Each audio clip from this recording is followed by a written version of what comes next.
What is 0.375 in scientific notation?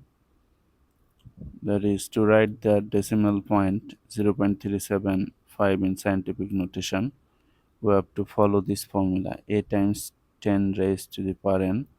Here n is a exponent, it is an integer, so the value of n can be 0, 0 or positive or negative number. A is called coefficient. The value of a is greater than equal to 1 or less than 10. So we need to move here decimals. So move 1 places from left to right. So we are getting 3.75. Now for moving decimal 1 places, we have to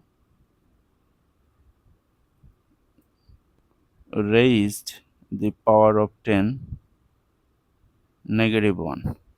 Since we have moved decimal from left to right, so power will be negative, and we have moved decimal 1 places, so we have taken here 1. So this is the scientific notation of this decimal. This number is less than 1, so power will be negative, you can remember.